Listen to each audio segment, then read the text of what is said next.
Hi guys, welcome back to a new episode of Crazy Gamer. Today in this video, I'm going to show you how you can download your Toon Blast application on your Android device.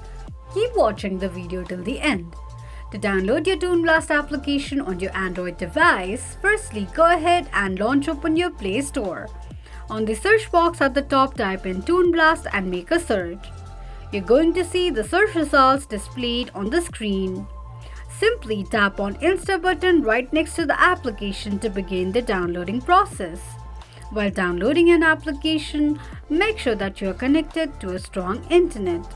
Once the application is downloaded, tap on Play button to launch the application. Open the application and that is how you will be able to download your Toon Blast application on your Android device quickly and easily just in few steps. If you have any thoughts or queries, let us know in the comments section. Don't forget to subscribe to our channel. Also press the notification bell icon so that YouTube will notify you whenever we post a new video. I hope this video was helpful to you.